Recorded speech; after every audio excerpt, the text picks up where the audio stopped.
चलिए विद्यार्थीगण, आज हम लोग इस सेशन में पढ़ने जा रहे हैं आरआरबी ग्रुप डी और एनटीपीसी का प्रैक्टिस सेट, जिसमें हमारा प्रैक्टिस सेट नंबर 8 होने वाला है। इससे पहले प्रैक्टिस सेट 1 to 7 तक हमारे चैनल पर आ चुका है, आप जाकर वहां से फुल वॉच कर सकते हैं, जो आरआरबी एनटीपीसी और ग्रुप डी के एग्जाम के लिए बहुत ही हेल्पफुल साबित होने वाला है। देखिए, इसका टोटल हमारा 50 क्वेश्चन ही सिलेक्टेड रहता है। ये 50 क्वेश्चन जो है ना, बहुत ही इंपॉर्टेंट है, टॉप इंपॉर्टेंट बोल सकते हैं इसको। देखिए, ये जो है ना, सारे इंपॉर्टेंट क्वेश्चन है और टोटल एग्जाम पे फोकस करते हुए, है ना, एग्जाम को देखते हुए इस क्वेश्चन को सेट किया गया है ना, जो आरबी एनटीपीसी और ग्रुप डी के लिए बहुत ही इंपॉर्टेंट है। तो आइए मेरे साथ वीडियो में एंड तक बने रहें।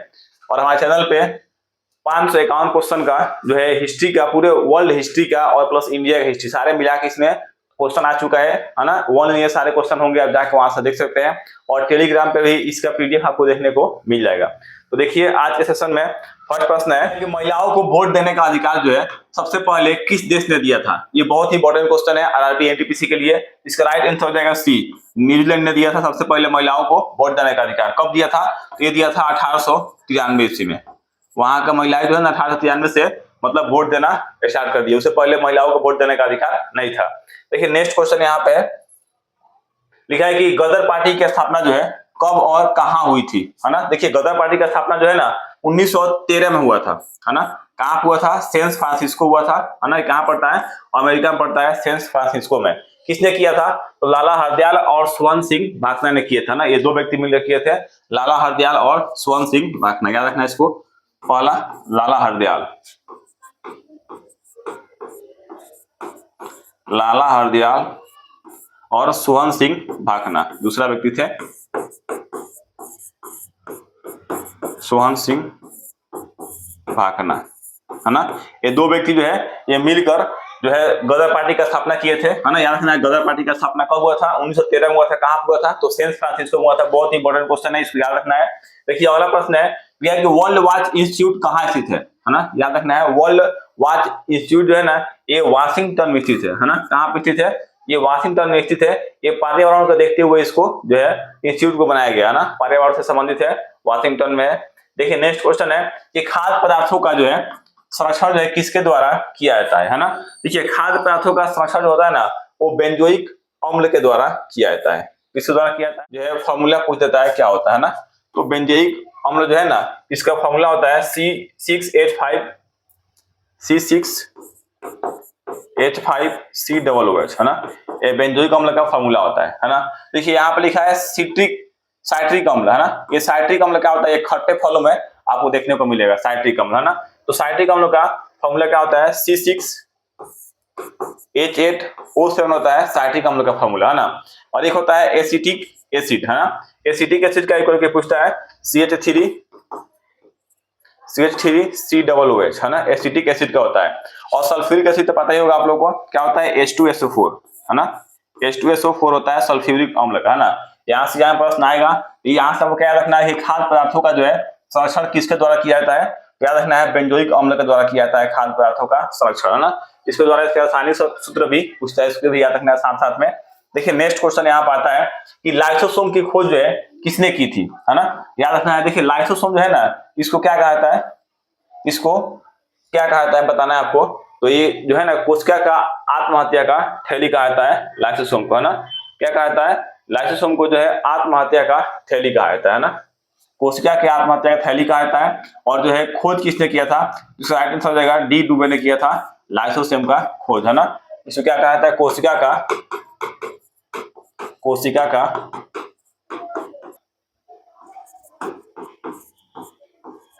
आत्महत्या का थैली कहा जाता है लाइसोसोम को, है ना। कोशिका की आत्महत्या का थैली कहा जाता है। खोज किसने किया था? तो डी डुबे ने खोज किया था। लोकसभा को क्या कहा जाता है ना। याद रखना। देखिए, लोकसभा को जो है ना, ये जनता का सदन कहा जाता है। क्या कहा जाता है? जनता का सदन कहा जाता है, यानी हाउस ऑफ द पीपुल कहा जाता है लोकसभा का, ना। लोकसभा में प्रधानमंत्री बैठते हैं। और इसकी देखिए, यहाँ से पूछता है कभी कभी कि लोकसभा को और क्या कहा जाता है ना। तो लोकसभा को जो है ना, देखिए दो चीज याद रखना है आपको, है ना। लोकसभा और राज्यसभा। लोकसभा पहला, और दूसरा राज्यसभा से संबंधित जो है प्रश्न पूछता है राज्यसभा से संबंधित जो है प्रश्न पूछता है ना। देखिए, लोकसभा को क्या बोला जाता है? प्रथम सदन, है ना। याद रखना है, लोकसभा को प्रथम सदन बोला जाता है। प्रथम सदन, है ना। और इसको क्या बोला जाता है, और क्या बोला जाता है लोकसभा को, प्रथम सदन बोला जाता है। और इसको निम्न सदन भी बोला जाता है, निम्न सदन भी बोला जाता है। प्रेजेंट टाइम में लोकसभा में ना 543 सीटों पे चुनाव हुआ था, है ना। अधिकतम सीटों की संख्या कितना है, अभी जो है 550 है लोकसभा में अधिकतम सीटों की संख्या। पहले 52 था, 552 था, जिसमें जो है ना 2 एंग्लो इंडियन थे, इन लोगों को हटा दिया गया। अभी टोटल कितना बचा हुआ है, तो 550 सीट है ना। लेकिन प्रेजेंट टाइम में चुनाव कितना पे हुआ है, तो 543 में हुआ है ना, लोकसभा के सीटों पर चुनाव। देखिए नेक्स्ट यहाँ पर नीचे बोल रहा है राज्यसभा, है ना। राज्यसभा क्या बोला जाता है, उच्च सदन बोला जाता है ना, उच्च सदन, है ना। लोकसभा क्या बोला जाता है, प्रथम सदन, इसको बोला जाता है उच्च सदन, या फिर बोला जाता है द्वितीय सदन, द्वितीय सदन भी बोला जाता है ना। राज्यसभा को याद रखना बहुत इंपॉर्टेंट है, ये आपको याद रखना है। देखिए नेक्स्ट क्वेश्चन यहाँ से लिखा है कि ब्रांडता, है ना, ब्लाइंडनेस में कौन से रंग जो है ना, ब्रांडता या ब्लाइंडनेस में जो है कौन से रंग पहचानने में समस्या होती है। तो देखिए सबसे अधिक समस्या किस में होता है, देखिए इसको बोलते हैं कलर ब्लाइंडनेस, है ना। ये जन्मजात रोग होता है ना, ये महिलाओं का ना एक क्रोमोसोम जो है ना अनियंत्रित होने से, जो उसके जो लड़के होते हैं, लड़की में नहीं होता है, लड़की में होता है ना। महिलाएं इसको ढोने का काम करती है ब्रांडता बीमारी को, और होता किस में, तो लड़कों में होता है, पुरुषों में होता है ना। यही क्वेश्चन पूछ रहा है कि ब्रांडता में कौन से रंग पहचानने में समस्या होती है। तो जो व्यक्ति कलर ब्लाइंडनेस जिसको हुआ है ना, सीबी रोग हुआ है, तो उसको जो है लाल और हरा रंग पहचानने में बहुत दिक्कत होता है। कभी लाल उसको हरा दिखेगा, तो कभी हरा उसको लाल दिखने लगेगा ना। याद रखना इसको, ये ब्रांडता से संबंधित व्यक्तियों में ये देखने को मिलता है। देखिए नेक्स्ट बोल रहा है कि केंद्रीय असेंबली में बम किसने फेंका था, है ना। इसका राइट आंसर क्या हो जाएगा, भगत सिंह और बटुकेश्वर दत्त ने फेंका था ना। भगत सिंह और बटुकेश्वर दत्त ने जो है केंद्रीय असेंबली में बम फेंका था। कब फेंका था, तो 1929 में फेंका था इन्होंने, है ना। 1929 में फेंके थे, है ना। ये क्यों फेंका गया था, तो पब्लिक सेफ्टी बिल को लेकर फेंका गया था ना, public safety bill, public safety bill को लेकर इन्होंने फेंका था, है ना। और ये किसी को हानि नहीं पहुंचाए थे, वहां पे बम पटके थे खाली जगहों पे, है ना। कांग्रेस के जो है ना बाहरी सरकार को दिखाना चाहते थे कि हम लोग का भी बात सुने, है ना, हम लोग का भी जो आवाज है उसको सुने और हम लोग का समस्याओं का समाधान करे। इसको देखते हुए इन्होंने असेंबली में बम पटका था ना। कब पटका था, तो 1929 में पटका था, भगत सिंह और बटुकेश्वर नाथ दत्त ने। याद रखना बहुत इंपॉर्टेंट है। देखिए नेक्स्ट क्वेश्चन यहाँ पे लिखा है कि राष्ट्रीय आय समिति का गठन जो है कब और किसकी अध्यक्षता में हुआ था ना। 1949 में हुआ था, पीसी महालनोबिस के अध्यक्षता में, है ना। कब हुआ था, 1949 में पीसी महालनोबिस अध्यक्षता में हुआ था। याद रखना है बहुत इंपॉर्टेंट क्वेश्चन है। देखिए नेक्स्ट क्वेश्चन है कि सुंदरबन जो है ना मैंग्रोवा डेल्टा कहाँ स्थित है ना। देखिए सुंदरबन का जो डेल्टा है ना, ये विश्व का सबसे बड़ा डेल्टा है ना। और ये गंगा और जमुना के मुहाने पे बनता है ना। ये जो है कहाँ पे स्थित है, तो पश्चिम बंगाल में स्थित है ना। यहाँ पे जो है बंगाल टाइगर पाया जाता है, जो हमारा राष्ट्रीय पशु है बंगाल, है ना, टाइगर यहाँ पे देखने को मिलता है। और यहाँ पे सफेद टाइगर भी देखने को मिलते हैं सुंदरबन के डेल्टा में। याद रखना है बहुत इंपॉर्टेंट है। देखिए नेक्स्ट क्वेश्चन यहाँ पे बोल रहा है कि तीस्ता नदी जो है किसकी सहायक नदी है ना। तीस्ता, देखिए तीस्ता जो है ना ये ब्रह्मपुत्रा की सहायक नदी है ना। याद रखना है तीस्ता किसकी सहायक नदी है, तो ब्रह्मपुत्रा की सहायक नदी है ना। देखिए ब्रह्मपुत्रा नदी जो है ना, इसको अलग अलग जगहों पे अलग अलग नामों से जाना जाता है ब्रह्मपुत्रा नदी को, है ना। क्या क्या नाम से जाना जाता है, देखिए ब्रह्मपुत्रा जहां से निकलती है ना, जैसे तिब्बत से निकलती है ना। तो जब तिब्बत से निकलती है ना ब्रह्मपुत्रा नदी, तो वहां पे तिब्बत में क्या बोला जाता है, तिब्बत में सांगपो बोला जाता है।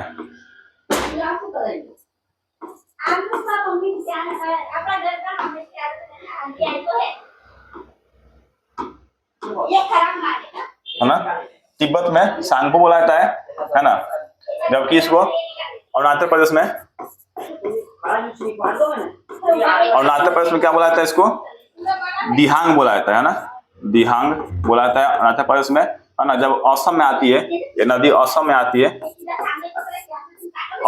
तो ब्रह्मपुत्रा बोला जाता है इसको, है ना। ब्रह्मपुत्रा नदी बोला जाता है असम में, है ना। याद रखना है। जबकि बांग्लादेश में क्या बोला जाता है,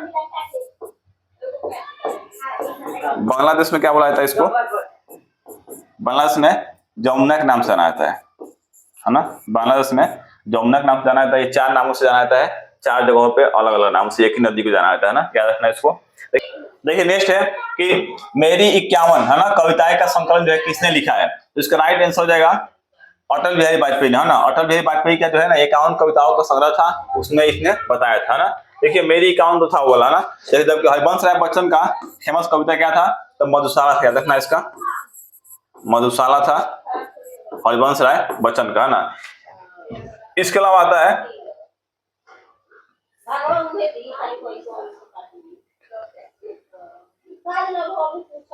रामधारी सिंह का फेमस था रश्मि रथी, रश्मि रथी और कुरुक्षेत्र। रश्मि रथी और कुरुक्षेत्र किसका है, रामधारी सिंह दिनकर का है, दिनकर का, है ना। जबकि सुविचानंद पंत का क्या है, इनका है चिदम्बरा, है ना। फेमस है क्या है, चिदम्बरा। चिदम्बरा किसका है, तो सुविचानंदन पंत का, है ना। देखिए नेक्स्ट है कि विजयनगर राज्य की स्थापना जो है किसने की थी। विजयनगर राज्य का स्थापना जो है ना 2 भाई ने मिलकर किया था। कौन कौन था, हरिहर और बुकानंद ने मिलकर किया था विजयनगर राज्य की स्थापना। देखिए नेक्स्ट क्वेश्चन आता है आगे, लिखा है कि विंग्स ऑफ फायर के लेखक कौन है ना। तो विंग्स ऑफ फायर का लेखक जो है ना एपीजे अब्दुल कलाम है। कौन है, एपीजे अब्दुल कलाम है ये विंग्स ऑफ फायर के लेखक, है ना। देखिए नेक्स्ट क्वेश्चन है आगे, अगला क्वेश्चन है कि the child father of the man के लेखक जो है कौन है ना। The child father of the man के लेखक है विलियम वर्ड्सवर्थ, है ना। कौन है, विलियम वर्ड्सवर्थ है the child of the father of the man के लेखक। क्या आता है, यह है कि वाद्य यंत्रों में सबसे पुराना जो है यंत्र कौन सा है ना। सबसे पुराना यंत्र कौन सा है, तो वीणा है, हमें याद रखना है। वीणा है वाद्य यंत्रों में सबसे पुराना यंत्र। देखिए नेक्स्ट क्वेश्चन है, लिखा है कि कोणार्क का सूर्य मंदिर जो है किस नाम से जाना जाता है ना। देखिए कोणार्क का सूर्य मंदिर जो है ना ये ब्लैक पेगोडा के नाम से जाना जाता है। ये कहाँ पे है, तो उड़ीसा में है, याद रखना है इसको, उड़ीसा में,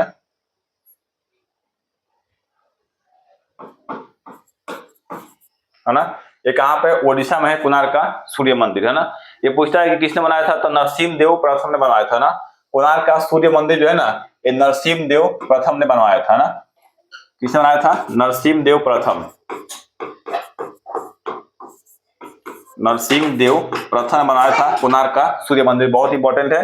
देखिए नेक्स्ट क्वेश्चन है आगे, लिखा है कि फोर्स फॉर गुड, है ना, किस कंपनी का नारा है। टाटा कंपनी का नारा है ना। किसका है, टाटा कंपनी का नारा है फोर्स फॉर गुड, है ना। देखिए यहाँ पे इन्फोसिस है और विप्रो है ना। तो विप्रो का संस्थापक कौन थे, अजीत प्रेमजी थे, है ना, प्रेमजी। विप्रो के संस्थापक कौन है, प्रेमजी है। जब टाटा के संस्थापक पता ही होगा कौन है, जमशेदजी टाटा, है ना। जमशेदजी टाटा है टाटा के संस्थापक, है ना, जमशेदजी टाटा, है ना। जबकि इन्फोसिस के संस्थापक कौन है, नारायणन, है ना, एनआर नारायणन। कौन है, एनआर नारायणन, इन्फोसिस के संस्थापक हो गए, है ना। कि प्रसिद्ध शिप स्कैनिंग यार्ड कहाँ स्थित है, जिसका राइट आंसर हो जाएगा ये गुजरात में स्थित है प्रसिद्ध शिप स्कैनिंग यार्ड, बहुत इंपॉर्टेंट है। देखिए नेक्स्ट क्वेश्चन आता है, यहाँ पे लिखा है कि काकतीय वंश जो है किस राज्य से संबंधित है ना। काकतीय वंश जो है ना ये किस राज्य से संबंधित है, तो ये आंध्र प्रदेश राज्य से संबंधित है काकतीय वंश, है ना। कहाँ पे, आंध्र प्रदेश में संबंधित है, वहां के फेमस ये वंश था। देखिए नेक्स्ट है कि रानी रूपमती का संबंध जो है किससे था, तो रानी रूपमती का संबंध जो है ना ये बाज बहादुर से था। किससे था, तो बाज बहादुर से रानी रूपमती का संबंध था। देखिए नेक्स्ट क्वेश्चन आता है यहाँ पे आगे, लिखा है कि सह्याद्री पर्वत जो है कहाँ स्थित है ना। सह्याद्री पर्वत कहाँ पे स्थित है, सह्याद्री पर्वत महाराष्ट्र में स्थित है। देखिए नेक्स्ट क्वेश्चन है, लिखा है कि राष्ट्रीय प्रतीक में अशोक का या अशोक चक्र का रंग क्या होता है ना। देखिए अशोक चक्र का रंग है ना वो नीला होता है। किसे होता है, नीला होता है। अशोक चक्र में कितने तिल्ली होता है, तो 24 तिल्ली होता है अशोक चक्र में, याद रखना उसको। देखिए नेक्स्ट क्वेश्चन बोला है कि ताइवान का पुराना नाम क्या था ना। देखिए अभी ताइवान क्या है ना ट्रेंडिंग में चल रहा है ना। तो जो देश अभी ट्रेंडिंग में चल रहा है या फिर न्यूज में चल रहा है, जैसे ताइवान और चीन का लफड़ा बहुत पुराना है ना। और यहाँ पे इजराइल और इराक के बीच युद्ध हो रहा है, और यहाँ पे अमेरिका भी उसमें युद्ध में शामिल है, और वहां पे ऊपर चल जाएगा सबसे उत्तर में तो रसिया और यूक्रेन के बीच युद्ध चल रहा है ना। तो इन सभी देशों से जितने भी क्वेश्चन बनते हैं इसको आपको याद रखना है, क्योंकि यहाँ से संबंधित क्वेश्चन एग्जाम में आ सकते हैं ना, और आते भी है। जो देश न्यूज में रहता है वहां से बहुत सारे प्रश्न एग्जाम में बनते रहता है ना। तो यहाँ पे पूछ रहा है कि ताइवान का पुराना नाम क्या था, इसका नाम क्या होगा, फार्मोसा नाम था ना। क्या था, फार्मोसा था, बाद में चल क्या नाम पड़ा उसका, ताइवान नाम पड़ा ना, याद रखना उसको। देखिए नेक्स्ट क्वेश्चन है, यह है कि आराम हराम है का नारा जो है किसने दिया था, बहुत इंपॉर्टेंट है। आराम हराम है का नारा जो है ना ये जवाहरलाल नेहरू ने दिया था, है ना, जवाहरलाल नेहरू ने दिया था। जबकि गांधी जी का भी एक नारा था महात्मा गांधी का, हे राम, है ना। हे राम गांधी जी का नारा था, और सुभाष चंद्र बोस का नारा भी था क्या, दिल्ली चलो, है ना, दिल्ली चलो। और क्या था, तुम मुझे खून दो मैं तुम्हें आजादी दूंगा। और इनका नारा था ये क्या, जय हिंद, है ना। जय हिंद का नारा किसने दिया था, तो सुभाष चंद्र बोस ने दिया था। और देखिए यहाँ पे भगत सिंह का नारा क्या था, इनकलाब जिंदाबाद, है ना। देखिए नेक्स्ट है, अनुच्छेद 24 जो है किससे संबंधित है ना। देखिए अनुच्छेद 24 जो है ना, ये बाल श्रम निषेध से संबंधित है। इसमें क्या कहा गया है कि 14 वर्ष के नीचे के बच्चों को आप कारखाना में काम नहीं कर सकते, है ना, या फिर किसी होटल में काम नहीं कर सकते, है ना, नहीं तो आपके ऊपर अनुच्छेद 24 के तहत कार्रवाई किया जाएगा और आपको जेल भी जाना पड़ सकता है। देखिए नेक्स्ट क्वेश्चन है कि मनसबदारी प्रथा का प्रयोग जो है भारत में सर्वप्रथम किसने किया था ना। मनसबदारी प्रथा याद रखना है इसको, क्या प्रथा है, मनसबदारी प्रथा का प्रयोग जो है सबसे पहले किसने किया था, अकबर ने किया था, याद रखना है उसको, अकबर ने किया था। देखिए नेक्स्ट क्वेश्चन आ रहा है यहाँ पे कि 1965 में, याद रखना 1965 में पाकिस्तान के साथ युद्ध के समय भारत के राष्ट्रपति कौन थे। 1965 में भारत के राष्ट्रपति कौन थे जब पाकिस्तान के समय युद्ध हो रहा था ना। इसके याद रखना है, इसका आंसर होगा बी, डॉक्टर सर्वपल्ली राधाकृष्णन थे, है ना, जो भारत के प्रथम उपराष्ट्रपति भी बने थे, वही क्या थे, भारत पाकिस्तान युद्ध के समय राष्ट्रपति बने थे, है ना, 1965 ईस्वी में। बहुत इंपॉर्टेंट क्वेश्चन है। देखिए नेक्स्ट क्वेश्चन है कि विधवा गृह की स्थापना जो है किसने की थी, है ना। तो विधवा गृह जो है ना, इसका स्थापना किया था, किसने किया था, तो डीके कर्वे ने किया था, है ना, किसने किया था, डीके कर्वे ने किया था विधवा गृह का स्थापना, है ना। बहुत इंपॉर्टेंट है, 1896 में किया था, याद रखना है, कब किया था, इन्होंने 1896 में किया था, 1896 में, है ना, 1896 में किया था, है ना। देखिए यहाँ पे कुछ संबंधित प्रश्न पूछता है कि राजा राम मोहन का, है ना, इसमें क्या योगदान था ना। तो राजा राम मोहन जो है ना, ये सती प्रथा का उन्मूलन किया था ना, किसका, सती प्रथा का। राजा राम मोहन राय सती प्रथा से जुड़े हुए हैं, है ना। जबकि ईश्वर चंद्र विद्यासागर जो है ना, ये विधवा पुनर्विवाह से संबंधित है ना, विधवा पुनर्विवाह, है ना, विधवा पुनर्विवाह से संबंधित कौन से, ईश्वर चंद्र विद्यासागर, है ना। जबकि दयानंद सरस्वती जो है ना, इन्होंने आर्य समाज का स्थापना किया था, याद रखना है, आर्य समाज का स्थापना किसने किया था, तो दयानंद सरस्वती ने किया था, याद रखना है। बहुत इंपॉर्टेंट प्रश्न आपको बता दिए, यहाँ 3-4 पॉइंट याद रखना है जो हमेशा एग्जाम में पूछता है। देखिए नेक्स्ट है कि समुद्री उत्पादों का जो है सबसे बड़ा उत्पादक भारतीय राज्य कौन है। देखिए प्रेजेंट टाइम की बात करें तो अभी हाल ही में गुजरात बन चुका है ना, 25 की 36वें संविधान संशोधन, है ना, याद रखना है, कौन संशोधन, 36वें संविधान संशोधन 1975 द्वारा कौन सा राज्य जो है भारत का 22वां राज्य बना, है ना, कौन सा राज्य भारत का 22वां राज्य बना था। तो इसका राइट आंसर क्या हो जाएगा, सिक्किम बना था ना। सिक्किम की राजधानी कहाँ पे है, गंगटोक में, याद रखना है इसको, गंगटोक में सिक्किम की राजधानी, ये भारत का 22वां राज्य बना था ना। जबकि इससे पहले आए तो इसके बाद जब आया सबसे लास्ट में जो भारत का 29वां राज्य कब बना था, नया राज्य बना था 29वां, तो 2 जून, कब, 2 जून 2014 को, है ना, भारत का जो है 29वां राज्य बना था, कौन, याद रखना है, 29वां राज्य कब बना था, तेलंगाना बना था, याद रखना, बहुत इंपॉर्टेंट है, तेलंगाना बना था भारत का 29वां राज्य, है ना, तेलंगाना बना था। और बाद में तो 28 राज्य हो गया, चूंकि जम्मू कश्मीर को जो है तोड़ के वहां पे 2 केंद्र शासित प्रदेश बना गया, है ना, बन गया। तो अभी हाल के रिपोर्ट के अनुसार भारत में राज्यों की बात करें तो भारत में कुल राज्य कितना है, 28 है ना। जबकि केंद्र शासित प्रदेश था ना, यूनियन टेरिटरी, ये 9 हुआ करता था, लेकिन अभी कितना है, 8 है ना, याद रखना है। और भारत में राज्य कितना है, 28 है, और यूनियन टेरिटरी कितना है, केंद्र शासित प्रदेश 8 है। बहुत इंपॉर्टेंट है, इसको याद रखना है ना। देखिए नेक्स्ट क्वेश्चन आ रहा है आगे कि हिरोशिमा पर जो है परमाणु बम गिराने का आदेश जो है किसने दिया था, है ना। देखिए जापान का शहर था हिरोशिमा और नागासाकी, है ना, जिस पर अमेरिका ने परमाणु बम गिराया था। ये गिराया था हिरोशिमा पर 6 अगस्त 1945 को, जबकि नागासाकी पर गिराया था 9 अगस्त 1945 को, है ना। 3 दिन के अंदर में उस पर 2 बम गिरा दिया था ना। तो ये पूछा है कि उस समय जो है आदेश किसने दिया था, इसका राइट आंसर हो जाएगा बी, हैरी ट्रूमैन ने दिया था ना, हैरी ट्रूमैन ने दिया था। ये अमेरिका का राष्ट्रपति था ना, ये अमेरिका का जो है ना, ये कितना नंबर का राष्ट्रपति था, अभी एग्जाम में पूछता है। तो इसका राइट आंसर क्या हो जाएगा, 33वें नंबर के राष्ट्रपति था ना। कितना नंबर का था, 33वें नंबर का राष्ट्रपति था अमेरिका का, जिसने जापान पे परमाणु बम गिराने का आदेश दिया था ना। कब गिराया था, तो हिरोशिमा जो है ना, हिरोशिमा पर गिराया था 6 अगस्त 1945 को, 6 अगस्त 1945 को। जबकि नागासाकी पे जो है 3 दिन बाद, है ना, 9 अगस्त 1945 को नागासाकी पे बम गिराया था, याद रखना है। ये 3 दिन के अंदर में जापान पे जो है अमेरिका ने 2 बार बम गिराया था। देखिए अगला क्वेश्चन है, कि गुलाम वंश का संस्थापक कौन था? बाबर इधर। तो गुलाम वंश का संस्थापक था कुतुबुद्दीन ऐबक, है ना। कौन था? कुतुबुद्दीन ऐबक था। और इसका नौकर कौन था? इल्तुतमिश था नौकर, जो इसकी लड़की से बाद में शादी किया। गुलाम वंश के संस्थापक कौन था? कुतुबुद्दीन ऐबक। और इसकी लड़की शादी कौन किया? इल्तुतमिश, है ना। और इल्तुतमिश की लड़की हुई थी कौन? रजिया सुल्तान। याद रखना है, कौन हुई थी? रजिया सुल्तान हुई थी, है ना। जो दिल्ली की, या फिर बोल सकते हैं तो पूरे भारत की जो है प्रथम महिला शासक बनी थी रजिया सुल्तान, है ना। किसकी लड़की थी? तो इल्तुतमिश की लड़की थी। और कुतुबुद्दीन ऐबक का नौकर कौन था या गुलाम था? इल्तुतमिश, है ना। कुतुबुद्दीन ऐबक, याद रखना है। गुलाम वंश का संस्थापक कौन था? तो कुतुबुद्दीन ऐबक था ना। और गुलाम वंश से ही पहली महिला शासक कौन बनी थी? रजिया सुल्तान बनी थी, है ना। देखिए नेक्स्ट क्वेश्चन आता है यहाँ पे आगे, कि राग भैरवी का जो है गायन किस समय सबसे उपयुक्त माना जाता है ना। तो राग भैरवी के गायन जो है ना, सुबह में सबसे अधिक उपयुक्त माना जाता है ना। कब माना जाता है? सुबह में सबसे अधिक उपयुक्त माना जाता है। नेक्स्ट क्वेश्चन है कि अंतरराष्ट्रीय हॉकी मैच का सामान्य समय जो है कितना होता है ना।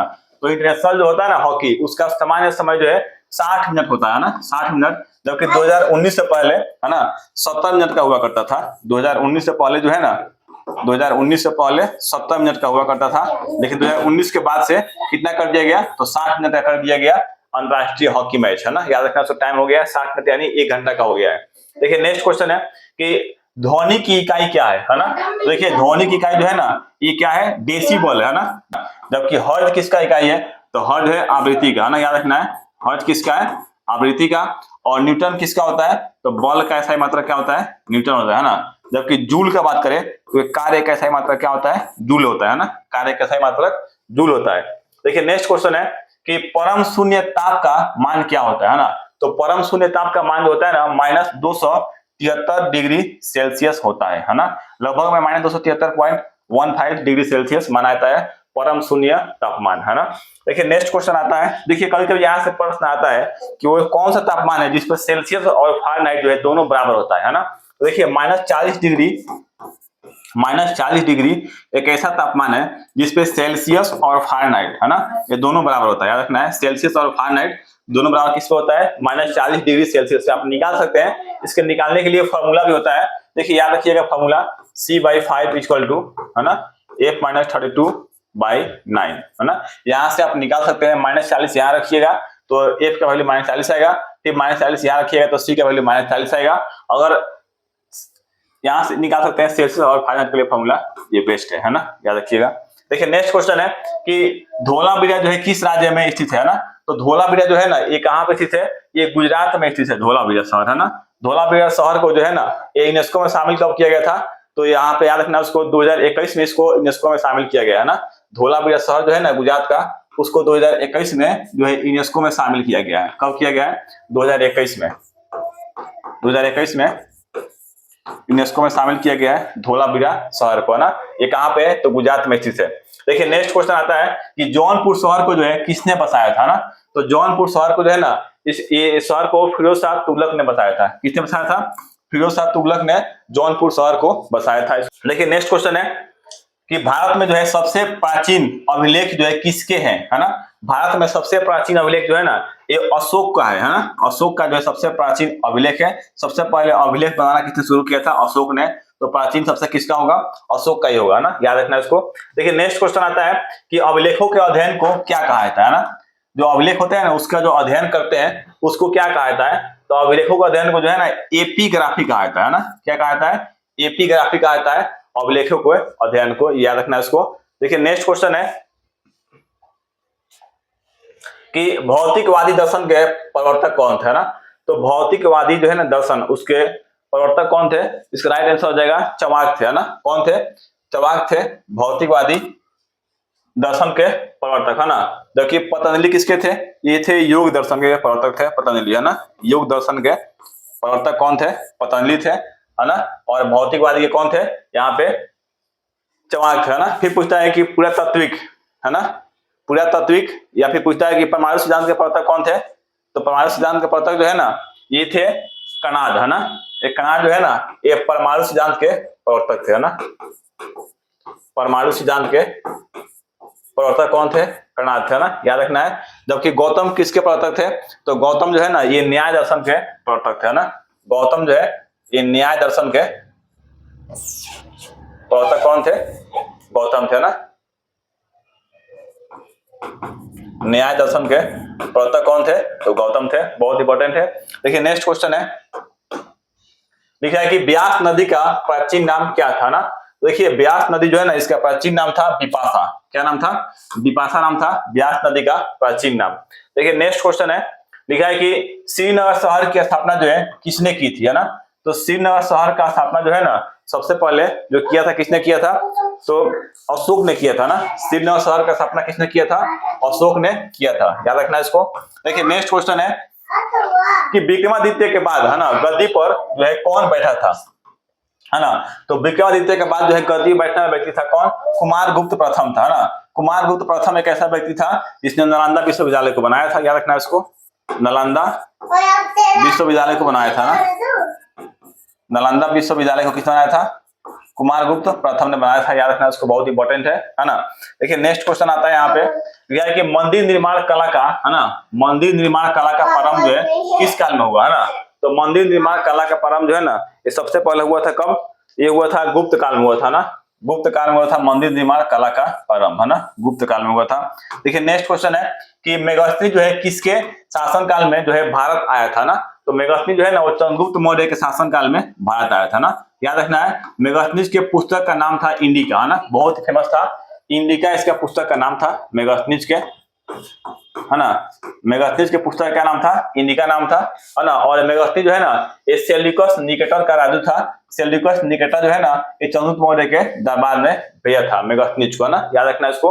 देखिए नेक्स्ट क्वेश्चन आता है यहाँ पे, यह है कि दिल्ली सल्तनत की जो स्थापना कब हुई थी, है ना। तो दिल्ली सल्तनत का स्थापना जो है ना ये 1206 ईस्वी में हुआ था ना। कब हुआ था? 1206 ईस्वी में हुआ था। किसने किया था? कुतुबुद्दीन ऐबक ने किया था ना। 1206 ईस्वी में कुतुबुद्दीन ऐबक ने किया था। कुतुबुद्दीन ऐबक ने किया था। दिल्ली सल्तनत का स्थापना कब किया था? तो 1206 ईस्वी में किया था ना, याद रखना इसको, बहुत इंपॉर्टेंट है। देखिए नेक्स्ट क्वेश्चन है, लिखा है कि लौ और रक्त नीति जो है किसने अपनाई थी, है ना। तो लौ और रक्त का नीति जो है ना सबसे पहले बलबन ने अपनाया था ना। कौन अपनाया था? बलबन ने जो है रक्त और लौ का नीति को अपनाया था। देखिए नेक्स्ट क्वेश्चन आता है, लिखा है कि अकबर के दरबार में, है ना, नवरत्न कितने थे, है ना। तो अकबर के दरबार में नवरत्न कितने थे? 9 थे, है ना। कौन कौन से थे? देखिए यहाँ पे लिखा है बीरबल। बीरबल कौन था? तो अकबर का सलाहकार था, है ना। इसके अलावा तानसेन ये कौन था? तो नवरत्न में शामिल थे, ये गायक था। और अबुल फजल जो है ना ये इतिहासकार था।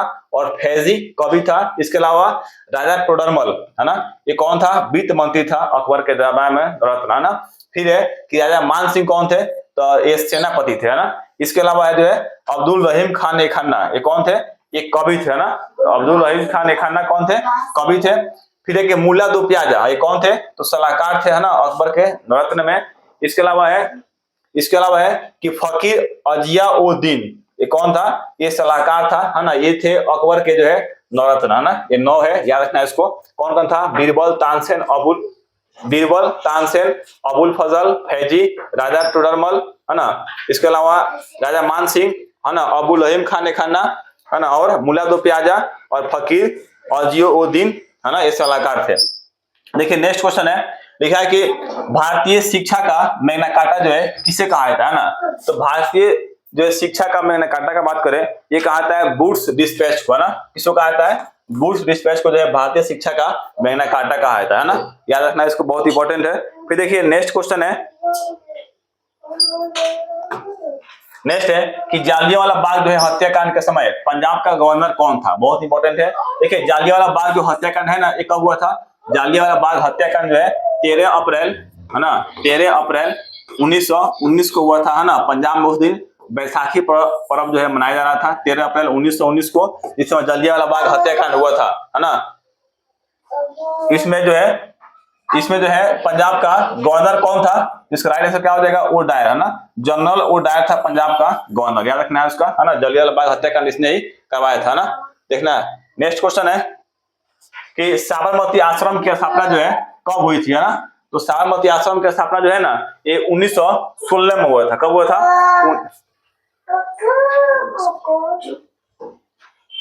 साबरमती आश्रम का स्थापना जो है ना 1916 में हुआ था। किसने किया था? महात्मा गांधी ने किया था ना। 1916 में महात्मा गांधी ने किया था। महात्मा गांधी ने साबरमती आश्रम का स्थापना किया था। कब? 1916 में किया था ना। कहाँ पे है? तो गुजरात में है। इसको याद रखना है। देखिए नेक्स्ट क्वेश्चन है कि दांडी यात्रा जो है कब शुरू हुई थी, है ना। तो दांडी यात्रा जो है ना ये 12 मार्च जो है 1930 को शुरू हुआ था ना। दांडी मार्च 6 अप्रैल 1930 को समाप्त हो गया था। कब हुआ था? 6 अप्रैल 1930 को समाप्ति हुआ था। और 6 अप्रैल 1930 को समाप्त हो गया था, है ना। और शुरू कब हुआ था? तो 12 मार्च 1930 को दांडी यात्रा जो है शुरू हुआ था, गांधी जी के द्वारा शुरू किया गया था, है ना। देखिए नेक्स्ट क्वेश्चन है यहाँ पे, और लास्ट क्वेश्चन आज का है। लिखा है कि प्राक्कलन समिति, है ना, में कुल कितने सदस्य होते हैं, है ना। देखिए प्राक्कलन समिति में ना कुल जो है 30 सदस्य होते हैं, है ना। कितने होते हैं? 30 सदस्य होते हैं। ये जो है 1 वर्ष के लिए चुना जाता है ना। 1 वर्ष के लिए चुना जाता है इन लोगों को, है ना। टोटल कितने होते हैं सदस्य? 30 होते हैं। ये किससे होते हैं सदस्य? प्राक्कलन समिति जो है ना ये कहाँ से चुना जाता है? ये सारे जो है लोकसभा के सदस्य होते हैं ना। लोकसभा से चुना जाता है प्राक्कलन समिति के सदस्य, है ना। टोटल कितने होते हैं? तो 30 होते हैं और 1 वर्ष के लिए इनका कार्यकाल होता है। धन्यवाद दोस्तों। वीडियो अच्छा लगे तो चैनल को सब्सक्राइब जरूर करें।